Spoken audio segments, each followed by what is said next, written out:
अमेरिकी राष्ट्रपति Donald Trump ने सोशल मीडिया पर एक पोस्ट किया जिसके बाद पूरी दुनिया की जियोपॉलिटिक्स पर चर्चा छिड़ गई। भारत की कूटनीति पर सवाल उठाने वालों के लिए ये बयान एक सीधा जवाब है।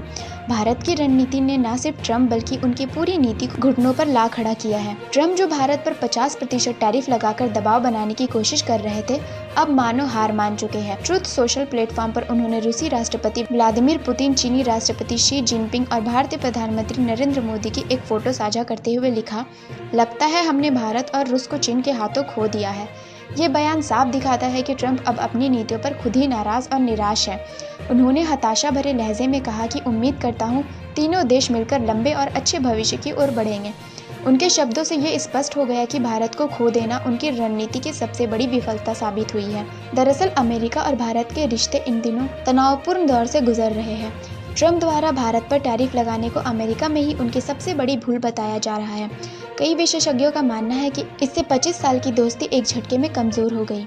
ट्रंप पिछले कुछ समय से लगातार चीन पर आक्रामक रहे हैं, लेकिन भारत, रूस और चीन को लेकर उनकी हालिया टिप्पणी अचानक से चर्चाओं का विषय बन गई है।